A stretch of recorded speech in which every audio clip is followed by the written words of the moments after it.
tema. Agradeço mais uma vez ao Laboratório Leon. Eu vou falar um pouquinho aqui, né, sobre esse tema, mas antes de tudo eu vou contextualizar, deixo aqui, vou me apresentar. Eu sou a doutora Thais Felipe da Vida Oliveira, faço pós-doutorado em Engenharia Nuclear no Instituto Militar de Engenharia. Tenho graduação em Relações Internacionais e Ciências Sociais, especialização em Ciência Política, mestrado em Antropologia, doutorado em Ciência Política com ênfase em Relações Internacionais, voltado tudo para a defesa nacional. Então, eu venho trabalhando muito com esse tema, né, de defesa, trabalho com essa questão, fiz um pouco de economia, então trabalho com essa questão também de economia, tenho um pouquinho de publicação nessa área, né, então eu vou contextualizar para vocês essa ideia desse impacto, né, econômico. Deixo também aqui meu contato, tá? Eu esqueci de marcar, porque se deixar eu passar a vida falando, e eu esqueço que existe pessoas, tá, gente? Deixa eu marcar aqui. É, e aí eu gostaria de começar falando para vocês, né? Deixar aqui meu contato, thais.felipe@m.eb.br, o meu Instagram, doutora Thais Felipe. Caso vocês tenham alguma dúvida, vocês podem falar comigo, tá?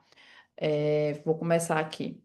É interessante a gente falar sobre qual é o impacto dessa guerra, tá? Qual é o impacto econômico desse conflito que existe no Oriente Médio para a economia global? Porque o que é que acontece? Muitas vezes as pessoas perguntam, tá, Thaís, o que é que eu tenho a ver com isso? Tá? Por que que está acontecendo essa? Ainda nem o porquê está acontecendo essa guerra. Essa guerra está acontecendo, mas qual a relação que eu tenho com isso? Por que que isso vai impactar na minha vida? A guerra é lá no Oriente Médio. A guerra é algo isolado entre Irã e Israel, entre Israel e Hamas. O que é que a gente tem a ver com isso? Eu digo para vocês, muito.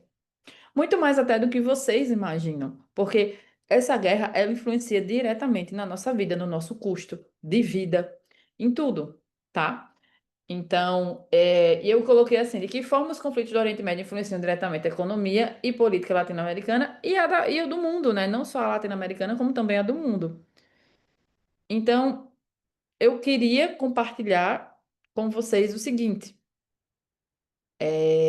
se vocês verem, observarem aqui, vocês vão ver que nós temos nos últimos anos, né, na realidade, até nos últimos meses, a guerra ela tem se intensificado, né? A gente tem a participação de outras potências nessa guerra, temos a participação de forma direta e indireta, tá? Então, antes de até contextualizar aqui essa questão, né, a gente tem que entender o quê? Que a guerra, ela é iminente dentro do sistema internacional de estados. Ela é algo normal. O anormal é não ter guerra. Mas aí você vai dizer, Thaís, a gente vai viver em guerra para sempre? Sim, tá? Isso é previsto dentro das teorias. Mas o que que acontece? Esse conflito que existe no mundo, ele impacta diretamente as relações internacionais, as relações econômicas da América Latina, de todos os países do mundo. Por quê? Se vocês pararem para relembrar, antes de falar da guerra da Rússia e da Ucrânia, de contextualizar toda essa questão, eu vou trazer para vocês, uma perspectiva. O... Na guerra da Rússia e da Ucrânia, não sei se vocês se lembram, mais um adendo. A época, quando ela começou, o Brasil era um dos principais parceiros comerciais da Rússia e exportava frango. E aí, qual foi o efeito disso na economia do Brasil? Perante esse período de exportação de frango, né, a gente exportava muito, só que o que que acontece? Quando começou a guerra, não tinha para onde exportar, não tinha para onde é, não tinha para onde mandar os nossos produtos, porque escoar. Por quê? Porque estavam em guerra. Então, assim, quem é que ia ser o responsável se acontecesse alguma coisa com o produto? Tá, você vai dizer, ai, Thaís, mas tem os acordos. Antes da gente exportar, a gente decide o que é que vai ser, o que é que vai ter, se não vai ter. Joia, a gente decide. A gente decide se vai ser, qual vai ser o Incoterm, quem é responsável pelo seguro, até onde vai a responsabilidade de quem. Tudo isso é decidido. Eu entendo. Mas aí eu questiono a vocês. A gente já decidiu isso. Mas quando a gente vai exportar, né, para a Rússia e para a Ucrânia, no período de guerra, ninguém quer passar por isso. Ninguém quer ter seus produtos, por exemplo, envolto a uma guerra. E vocês vão se lembrar que perante essa guerra também muitas grandes empresas saíram da Rússia e da Ucrânia também. E aí, o que é que isso tudo que eu estou dizendo para vocês? Como a gente não tinha para onde escoar, o produto voltou para o mercado nacional e o quilo do frango que estava caríssimo, eu me recordo, eu comia muito frango, hoje eu não como muito, mas eu comia. À época, o quilo do peito de frango estava R$ 27, 28. Quando a guerra eclodiu, o quilo do peito de frango chegou a R$ 13. E aí as pessoas só achavam que, ah, não, é um evento isolado. Não, não é, tá, gente? Não é um evento isolado. É, é algo que acontece de forma, por causa da guerra. Então, eu não quero colocar em xeque, eu não quero colocar. é, Eu não quero fazer com que as pessoas que trabalham para mim, que o meu produto, ele passe por todo esse processo. Então, eu prefiro, na realidade, não é nem só isso, eu vou colocar em xeque muitas outras dimensões, que não é só isso. Então, eu prefiro fazer o quê? Colocar de volta para o mercado nacional, assumir o que está acontecendo e pronto, tá? Assumir que vou ter prejuízo. Ou não, porque você pode conseguir vender tudo. Então, só dando um exemplo para vocês, que sim, a gente vai ter essa influência. Então, para que a gente volte para essa ideia do Oriente Médio, vocês já devem ter visto isso, né? Uma contextualização da divisão política do Oriente Médio, mas é interessante relembrar, que eu sei que vocês estão assistindo a aula já faz um tempo. Você parar para ver, não sei se vocês estão ouvindo alguma coisa, gente, mas assim, talvez vocês escutem músicas, carros, enfim, é onde eu estou no momento. A gente tem aqui Israel, né? E Israel, a gente sabe que vem por um período de guerra muito forte, né? Com os países vizinhos, né? Que a gente sabe que já teve problemas com, para além, né? Do A gente sabe que que não só Israel também, para deixar claro, a gente tem outros países também que entram em guerra, né? A gente sabe que já teve, além da guerra, a guerra civil, né? Que a gente tem na Síria, né? No Iraque. Então a gente sabe que no Chipre, então são países que passam por um processo de guerra civil, né? E a gente sabe que também o Irã, né? O Afeganistão. Então, assim, são países que passam por um período de guerra civil e que isso influencia diretamente dentro da política interna, e que isso influencia diretamente na política externa, e que influencia diretamente também em outras perspectivas. Então, o que é que acontece? A gente sabe que essa região do Oriente Médio, ela está envolta a toda essa questão de guerra, tá? Uma guerra, vocês já devem ter ouvido falar, uma guerra é praticamente o estado robesiano de natureza. Então, por causa dessa guerra, perante este estado robesiano de natureza, acaba que existem, e aí o motivo dessa guerra são vários, pode ser por questões geopolíticas, por questão histórica, por questão de disputa mesmo territorial, então, assim, questão religiosa. Então, cada país, cada estado tem sua particularidade. E que é necessário que a gente entenda essa divisão geopolítica para que a gente possa entender também é, tudo isso. Então, como eu já falei para vocês, baseado naquele mapa, a gente tem vários países que estão passando por conflitos. Então, não é um evento isolado, se você parar para pensar, tá? Não é tipo, ah, e hoje aconteceu o primeiro evento isolado da guerra em Israel. Não, não.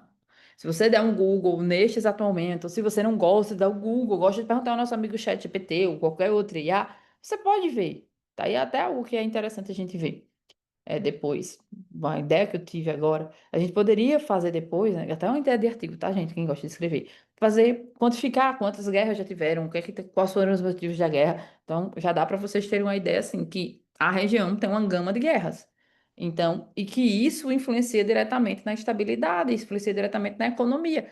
Por exemplo, a Síria. A Síria passa por uma guerra civil há muito tempo. Então, essa guerra civil fez o quê?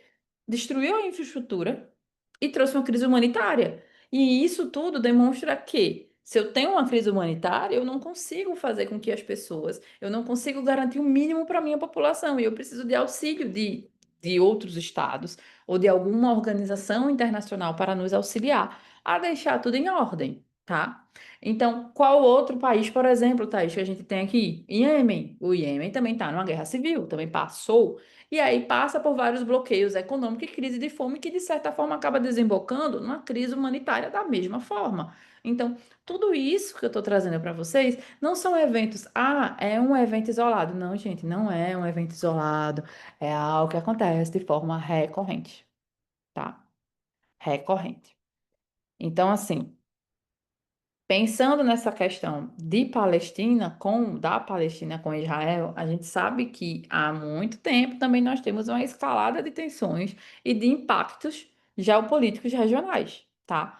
Então, assim, existe essa escalada há muito tempo, tá? Dessas tensões, e que isso impacta diretamente é, nisso, né? Na instabilidade, na instabilidade. Porque a Palestina, né, a gente sabe que tem também interesse, né? Tem toda essa questão, além de religiosos, aí para além da religiosidade, a gente também pode explicar por meio de outras teorias de geopolíticos, tá? Sobre vários conflitos, não só sobre esse conflito, mas sobre diversos conflitos.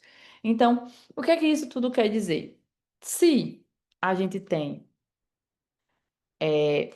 esse conflito, a gente tem o quê? Impacto no mercado, tá? Se é uma região que ela é envolta de conflitos, então vai influenciar o quê? No petróleo, tá? Por quê? Porque ali é uma das maiores regiões que produz petróleo. Eu vou mostrar para vocês posteriormente. Então, vai aumentar o preço do petróleo, vai trazer uma alta volatilidade. Então, se vocês pararem para ver, pesquisem agora qual o preço do petróleo. Comparem com a média dos últimos 7 dias, 15 dias, 30 dias, um ano, 3 anos, né? E até mesmo 8, 10 anos, para você ver que impacta diretamente, tá? Então, também vai impactar no transporte marítimo, os riscos no Estreito de Hormuz e rotas comerciais. Inclusive, vocês devem se lembrar que recentemente o Estreito de Hormuz ele entrou em xeque por causa da guerra, né? Então, a gente sabe, como eu falei para vocês, a questão do transporte marítimo. Se eu tenho um produto que eu vou transportar, que eu vou mandar para um país, eu tenho que calcular esse risco. Será que compensa realmente eu exportar aquele produto? Não é só o preço não é só o valor que eu vou ganhar, não o preço. Preço é diferente de valor. Mas eu tenho que considerar o quê? Compensa? O que é que eu estou colocando em xeque ali? O que é que eu estou fazendo? Tá compensando? Então, assim, tudo isso a gente tem que pensar, tá? É, pensando nessa questão do transporte marítimo, tá, gente? Além disso, investimento. Se eu tenho uma região, um país, um estado, que vive em constante guerra civil ou guerra entre estados, a gente vai ter uma redução de capital estrangeiro na região por causa da instabilidade, tá? Então, eu não sei se vocês viram, mas se cair, alguém me avisa, tá, gente? Porque eu acho que deu uma travadinha. E aí, o que é que Tá acontece? tranquilo por aqui, professora. Tá Tá tranquilo. tranquilo? Tá, porque para mim deu uma travadinha, eu fiquei na dúvida Não, se não, trava, tá fluindo bem. deu errado. E aí, o que é que acontece? Se eu tenho essa redução de capital estrangeiro, né, e é por causa dessa instabilidade, a minha economia ela não fica boa. E isso fica muito nítido também. Tá aí, né? Só nessa região. Não, gente, vamos lembrar de novo aí da guerra da Rússia e da Ucrânia. O que é que aconteceu na guerra da Rússia e da Ucrânia? Vamos lembrar. Houve uma fuga de capital externo, uma fuga. E as empresas que investiam lá no país também saíram. Tá. Mas aí já são outros 500, então assim, é outra perspectiva que a gente pode discutir ali na guerra da Rússia e da Ucrânia, mas é só um exemplo. Então a gente também tem a questão das cadeias de suprimento, ou seja, a gente vai ter disrupções nos mercados energéticos e de commodities. Então assim, não é um impacto aleatório, não é algo isolado, tá, gente? A guerra civil, a guerra entre os estados, quer seja entre qualquer país do Oriente Médio ou de qualquer país do mundo, gera impacto. E aí eu vou perguntar para vocês, o que é que vocês sabem até o presente momento sobre a economia da região? Então, como eu falei para vocês, lembra que eu falei para vocês, eu vou falar do petróleo ainda. Inclusive, eu tenho uma coisa para dizer para vocês, tá? a engenharia nuclear que está muito, a energia nuclear que está muito em voga nos últimos dias, né? Após os ataques dos Estados Unidos, né? É a energia do futuro. Só dando um spoiler aí para vocês. Então, quem conseguir ter, talvez será a próxima potência mundial. Então, vamos ficar de olho aí, tá?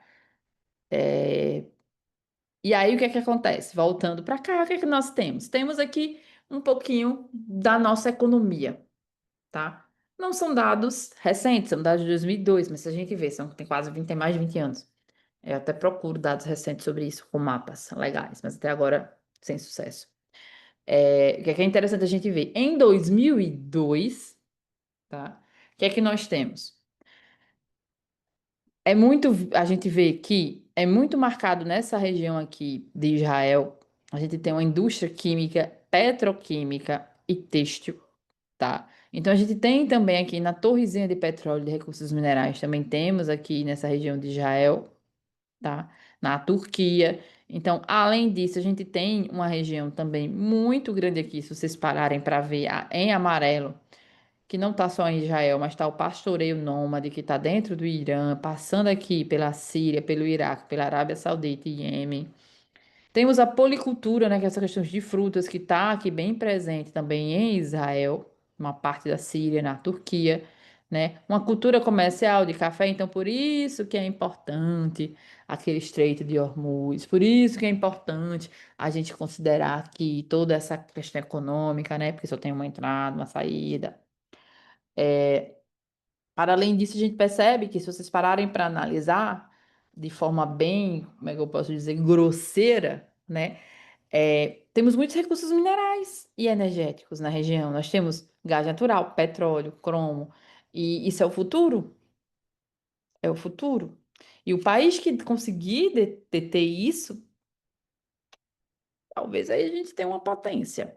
Então, para além disso, o que que a gente tem? Nós temos também uma gama de outras atividades, como eu já falei, temos indústria, recursos minerais e agropecuária. Então, é uma região que tem muitos, como eu posso dizer, muitas coisas interessantes, muitos produtos interessantes, tem uma perspectiva muito interessante. E que é necessário, sim, que a gente entenda o que está acontecendo, tá? É necessário que a gente entenda o que é que a gente tem sobre isso. Então, assim, só para a gente ter uma ideiazinha assim, bem rapidinho aqui sobre essa questão do petróleo no mundo. Dados de 2008, tá? Então, assim, são imagens de 2008.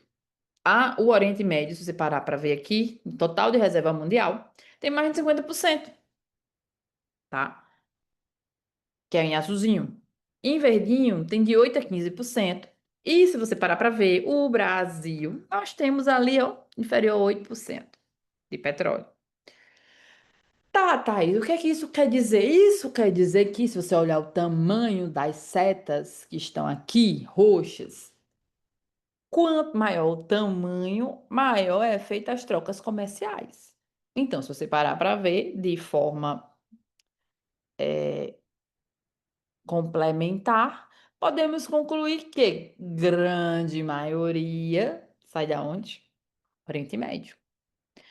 E que vai escoar uma parte aonde grande da sua maioria vai ali para o Japão, né? Tem uma pequena parte ali que vai ali para América do Sul, América do Norte, América Central. Então, assim, é importante a gente ver que não só eles detêm o petróleo, e esse é o intuito, mas assim, eles detêm mais de 50%. E isso é muita coisa.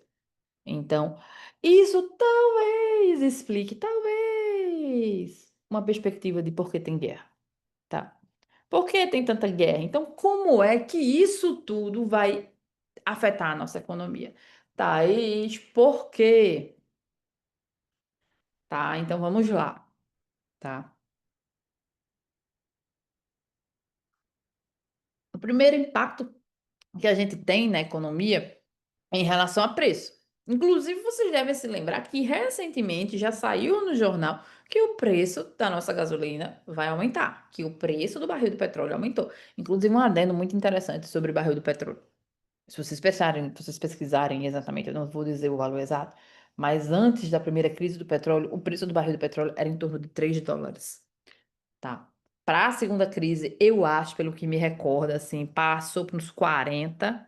E hoje, eu não lembro, assim, mas eu suspeito que esteja em torno de 80 ou mais, tá? Eu não me recordo. Eu até ouvi essa semana, mas a minha memória, ela é horrível. Eu só consigo ter em mente como o povo diz, né? O que me interessa. Não quer dizer que esse conteúdo não me interessa, mas a minha memória, assim, se eu não estiver prestando atenção, ela vai com Jesus, todas as informações. Então a gente percebe o quê? Que esse preço ele é muito importante, né? Porque quando a gente tem a guerra, a gente vai impactar no preço. Um exemplo disso foi na Guerra do Golfo, tá? Aí você vai dizer, tá, Thaís, mas o preço tu já vem falando isso há muito tempo. Tá certo. Concordo. Uma outra perspectiva ou outro viés são os países emergentes. Quando os países emergentes, eles têm o quê? Como eu mostrei no vídeo, no slide anterior. Eles têm uma grande dependência econômica. Então, se eles têm uma dependência econômica, isso quer dizer que eles têm que desacelerar, tá? Então, se eles têm que desacelerar, isso implica que o quê? Que eu tenho que criar novas formas para não depender exclusivamente daquele petróleo. Inclusive, foi algo que os Estados Unidos fizeram pós crise do petróleo. Eles pensaram na primeira crise e segunda crise. Eles pensaram, uau, se lá está em guerra, eu não posso pagar por essa guerra. Então, eu tenho que pensar em formas de tentar solucionar isso. Em formas de demonstrar que, tá, eles dependem de mim, mas eu dependo deles, mas eu não posso deixar que isso afete minha economia, tá? Então, isso desestabilizou muitos países e desestabilizou e desacelerou principalmente os países que estão em crescimento. E aí você vai dizer, tá, mas a gente tem impacto também em quê? A gente vai ter sanções. Os países que estão em guerra também recebem sanções, como por exemplo na guerra do Irã com o Kuwait, né? No Kuwait. Então a gente sabe, ou do Iraque, desculpa. A gente sabe que teve sanções, a gente sabe que tem sanção econômica agora também na guerra da Rússia. Tá, Thais, o que mais? Insegurança nas rotas. A gente vai ter um aumento no custo do transporte, como eu já falei para vocês desde o início.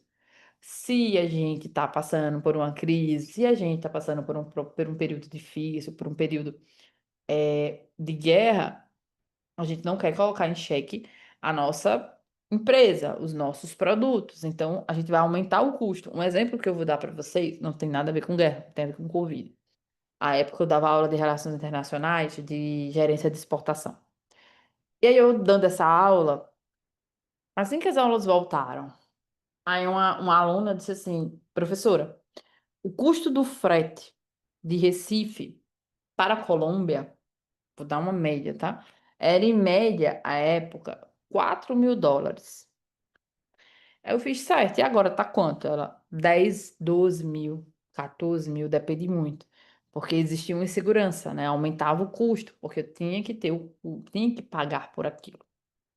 Mas tá, Thaís, tu já falou sobre isso. Eu também já falei sobre crise humanitária, porque se a gente tá passando por um período de guerra, a gente vai ter uma crise humanitária.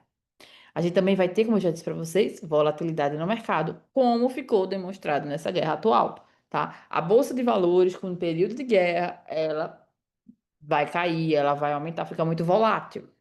Então, galera que gosta de day trade aí, aproveitem, tá? Além disso, a gente vai ter insegurança do investimento, tá? E aí isso vai gerar fuga de capital. Por quê? Se eu sei que o seu país ele não é seguro, por que é que eu vou investir o meu dinheiro?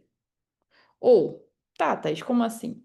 Vamos supor, se eu sei que uma pessoa ela não é de pagar, por que que eu vou emprestar o dinheiro? Não vou. Então a gente não pode ter uma fuga, a gente acaba tendo uma fuga de capital.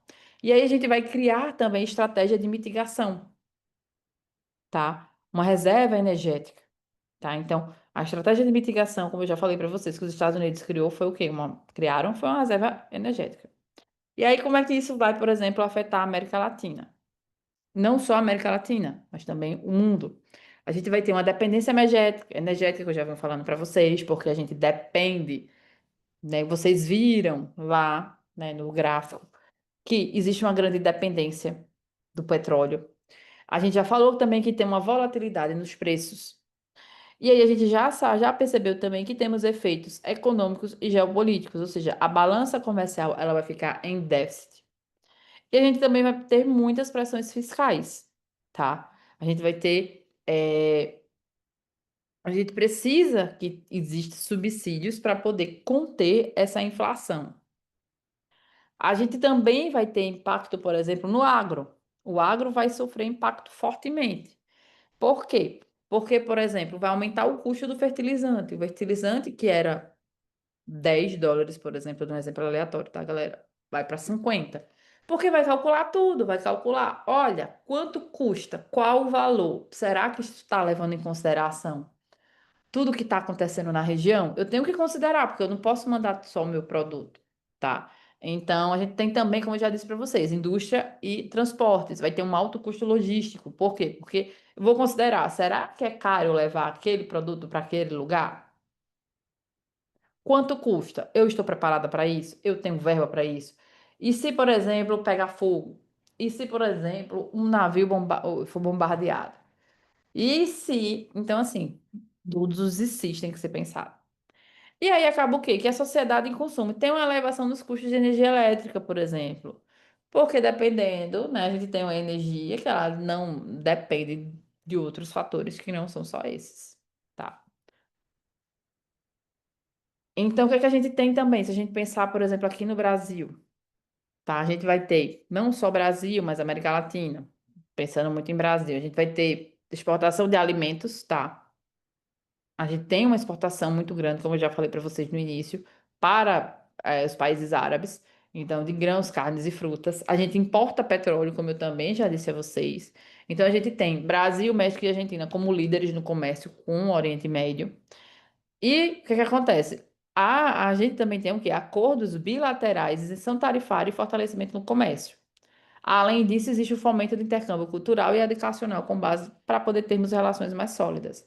Tá, Thaís, isso tudo quer dizer o quê, mulher? Tu tá falando aqui já tem quase 30 minutos e eu quero entender o que é que isso quer dizer. E eu quero dizer para vocês o seguinte: tudo isso que eu tô explicando para vocês é que essa guerra na região, ela vai ter implicações políticas e econômicas. Por quê? Porque a gente vai ter alianças estratégicas e rivalidades entre as grandes potências. Então, se você para pensar nessa guerra atual, nesse conflito atual, nós temos potências a favor de Israel, potências a favor do Irã. E aí a gente sabe. E que, de certa forma, para o Hamas ter tudo que tem, ter perpetuado aquele ataque, também tem alguém por trás, tá? Então, assim, a gente tem que analisar aqui a ideia que eu tenho para trazer para vocês, é a gente pensar fora da caixinha. Não é o mais do mesmo. É a gente pensar, peraí, calma aí, o que é que está acontecendo aqui? Tá? E o que está acontecendo é que a gente não pode parar e pensar, isso aqui é normal, isso aqui não. Existe, tá, gente? Então, assim, para que essa guerra aconteça, tem alguém subsidiando, tá? Tem perspectivas aí importantes que a gente tem que considerar. Então, o que a gente vai ter? Vai ter alianças estratégicas e rivalidade entre as grandes potências. Então, cada potência vai escolher um lado, né? E vai tomar a sua, como posso dizer, suas dores, né? Então, a gente tem essa instabilidade global. A outra que é o que? A gente vai ter uma dificuldade de tomar de decisões no âmbito da ONU, da OTAN. Por quê? BRICS, tá?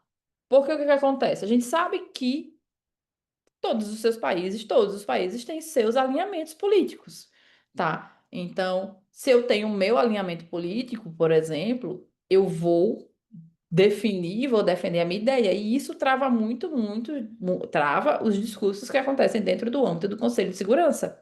Por quê? Porque se você parar para pensar, nós temos o P5, né, que são 5 membros permanentes, e dentro desse P5, desses 5 membros permanentes, nós temos o quê? Né? A Rússia, a China, Estados Unidos, França, Inglaterra. Então, para que a gente não, por exemplo, vamos só supor, tá? Vamos supor, fonte voz da cabeça de Thaís, que está tendo um debate no Conselho de Segurança sobre a guerra. Aí a China diz: vamos embargar, criar sanções para Israel. Tudo bem que isso também não vai acontecer no âmbito do Conselho de Segurança, isso acontece no âmbito da OMC. Vamos criar embargos. Aí China vai dizer, vamos, Estados Unidos, não, não vai. Estados Unidos vetou, acabou. Tá, Thaís, mas isso aí acontece no âmbito da minha OMC. Quem manda é quem tem mais cota. Dentro do FMI, por exemplo, a gente também isso acontece dentro do FMI. Se eles precisarem de dinheiro, como é que vai acontecer? Tá. Então você vai, eu posso dizer para vocês. Então por que que não aconteceu nenhum tipo de intervenção? Por que que o Conselho de Segurança não fez nada até agora? Tem muitas questões envolvidas, para além da soberania, claro. Então, assim, temos que pensar. Ah, mas a OTAN não fez nada. Por quê? A Liga Árabe. Então, assim, são coisas que a gente tem que pensar. O que é que está acontecendo aí no meio do campo? Que está todo mundo deixando. Ah, a União Europeia está fazendo pressão. Claro, eles não querem guerra no território deles. Então, como eu disse a vocês, a gente vai ter alinhamentos políticos dessas potências que estão envolvidas, como Estados Unidos, China e Rússia. A gente vai ter êxodo e migrações em massa como resultado do conflito, e a gente sabe disso. Então, a gente vai ter pessoas que estão lá no conflito querendo vir, ou que seja para a sua terra natal, ou para países vizinhos. Isso causa o quê? Mais uma vez, causa problemas. Que problemas, Thaís? Que nível? Como a gente está tendo aqui dos venezuelanos, tá, isso não é problema. Não, não é problema. Mas a gente concorda que a gente não tem política pública suficiente para receber todo mundo e para a gente possa, não posso dizer, abarcar todo mundo aqui dentro. Tá, a gente é grande, a gente cabe. Não, eu sei que a gente cabe. Só que a gente precisa organizar antes de receber. Definir para onde vai. Então, por que que eu estou falando isso? É o exemplo. De onde vem essa massa, se a gente não está preparado, o que é que o Estado vai fazer? Vamos supor. Agora, do nada, eu chego para vocês e digo: Ei, vamos todo mundo para casa de Augusto. Augusto se preparou? Não. E aí, o que que a gente faz? Augusto vai dizer: Ih, tenho que me preparar para receber todo mundo. Vou no supermercado. Vou preparar tudo. É a mesma coisa de um país. Não quer dizer que ele vai no supermercado, mas quer dizer que ele tem que preparar como ele vai receber todo mundo. Ele tem que saber como ele vai fazer isso. Porque se ele não souber, a gente não está preparado. Tá? Então, normalmente os países eles não estão preparados e acaba tendo problemas de migração, se você parar para ver, tá? A gente vai ter muitos problemas migratórios naquela região. E a gente também tem, nesse período, uma proliferação de ameaças não convencionais. Eu botei ciberdefesa, e aí entra também a minha área de tecnologias quânticas, que é o que eu pesquiso hoje no Instituto Militar de Engenharia. E deixando claro, o que eu falo para vocês aqui não tem nenhuma correlação com o Instituto, tá? Eu não estou representando o Instituto Militar de Engenharia aqui. E aí, o que é que acontece? Eu sou só pesquisadora deles. Essas ameaças não convencionais, é, é interessante a gente pensar, porque a gente, antigamente, né, eu sou especialista também em cyber e hoje em tecnologias quânticas voltadas para a defesa nacional. Hoje, se a gente parar para pensar em cyber, o que é que a gente tem? A gente pensa no seguinte: ah, essa questão de cibernética, ela é coisa de outro mundo. Uhum. Ninguém vai fazer isso. Você tá doido? Eu escutei muito isso há 10 anos, 10 não, 7, 8 anos atrás. Thais, pelo amor de Deus, quem tá preocupado com ataques cibernéticos, isso é coisa de filme. Não é, gente. A ciberdefesa, ela é importante para um país, tá? E principalmente para os países que estão em guerra, principalmente na questão econômica. Por que que eu vou dizer isso para vocês? E isso se você parar para pensar, hoje Israel é um dos países é muito bem visto dentro das relações internacionais e dentro do Sistema Internacional de Estados. É um país legal, é um país que tem muito investimento em tecnologia na área da defesa. Sim, é sim. Só que acaba que muitas vezes os outros países que eles estão, como eu posso dizer, em guerra, não são tão bons assim. Então acaba se tornando mais fácil é, a utilização dessas ameaças não convencionais. Algo que está recente, vamos discutir aqui rapidinho assim, só para vocês pensarem um pouquinho, porque se deixar, já falei quase 40 minutos. Vocês se lembram que teve agora, né, o ataque lá dos Estados Unidos, a Fordow, né? Lá as bombinhas, bum, né? Duas questões que eu tenho para você. Antes de falar desses ataques, só para passou em toda a mídia, é o segundo ataque que o sistema iraniano recebe. Vocês devem se lembrar. O primeiro foi em Natanz, por meio de um ataque cibernético, que eles não estavam preparados para isso. Como foi? Procurem depois. Simplesmente não foi algo, como eu posso dizer. Ah, eu tô aqui com o computador, entrei, videozinho bonitinho, cliquei. Não, demorou. Alguém, não se sabe como, e é algo interessante da cyberdefesa, tá, gente? A gente não pode dar nomes, não tem como a gente dizer quem foi que fez o quê, tá? Não tem como atribuir os ataques, porque você não tá vendo. Porque, por exemplo, eu posso dizer que fui eu, mas não fui eu. Ou eu posso dizer que foi os Estados Unidos, eu usando uma VPN, estando no Irã mesmo. Então, assim, não tem como. E aí, do nada, do Neida, tenho ali um negocinho no sistema da usina nuclear de Natanz. As ogivas nucleares, elas começam a girar rapidamente e devagar. E vocês sabem que para fazer o urânio, né, passa por esse processo, né, o urânio enriquecido, para a gente chegar ali a 99% para chegar na bomba atômica, né? Mas a gente tem os níveis anteriores à bomba atômica, a gente vai ali, ó, tá, vai, foi. E aí o que que acontece? Do nada, como quem não quer nada, a ogiva nuclear, ela fica louca, houve um ataque cibernético ao sistema deles, que era um sistema escada, ela ficou rápido, devagar e pô, explodiu. Antes dela, pô, explodiu. O que aconteceu? Vários engenheiros nucleares morreram também, tá? Então, assim, isso influenciou diretamente a questão da economia, né? Influenciou a economia de defesa, influenciou o programa, o iraniano, né, que não conseguiu se desenvolver. Tá, Thaís, esse é um ataque. Eu de Fordo, como é que aconteceu? Ah, os aviões, como foi que eles descobriram? Como foi que eles chegaram? A gente está trabalhando de proliferação de armas de forma não convencional, tá, gente? Aqueles drones que ficam atrás das pessoas e, pô, tá, a gente tá falando de guerra e a economia. Vocês já entraram alguma vez quando vocês estão no celular de vocês ou no site, né? Só para fazer, antes de falar esse negócio, os bancos, tá? Fazem parte da infraestrutura crítica de defesa, tá? Dos países. E se um banco ou sistema bancário geral ele é atacado, é, é uma proliferação de ameaça não convencional, porque teoricamente o ataque que a gente espera, como a gente fala, né, mano a mano, não é um ataque cibernético. E isso quer dizer o quê? Isso quer dizer que muitas vezes os países eles não precisam estar no ataque de fronte, de batalha. Eu posso simplesmente pegar um computador e atacar o sistema bancário dos Estados Unidos e deixar lá um caos. E isso está acontecendo de forma combinada com a guerra, tá?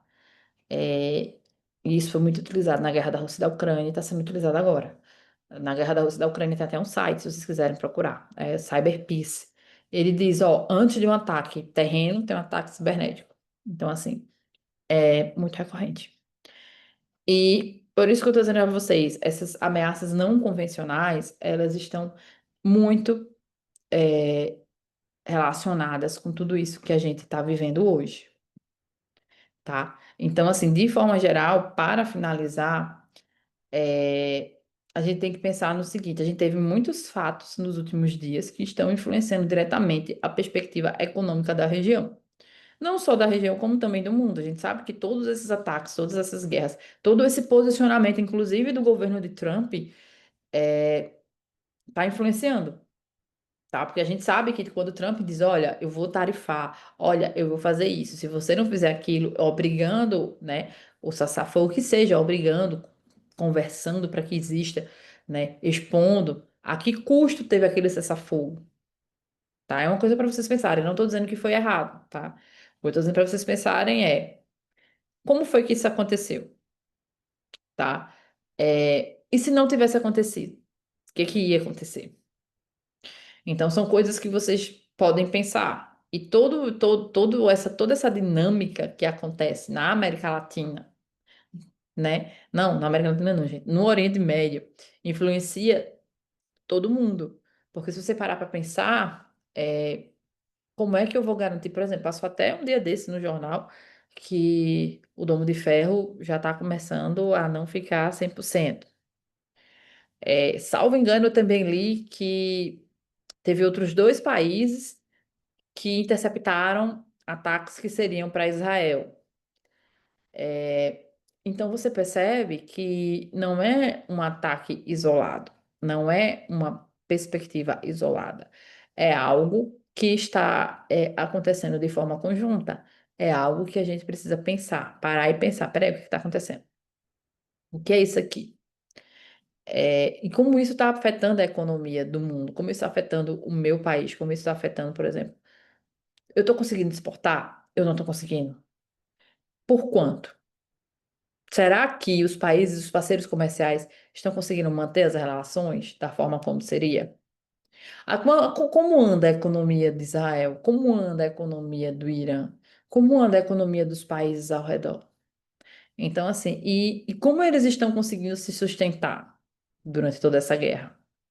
Então, assim, são aspectos que a gente sabe que aquele conflito naquela região não é isolado, é um efeito dominó, tá? Que vai impactar em todos os outros países, principalmente por causa da questão do petróleo, certo?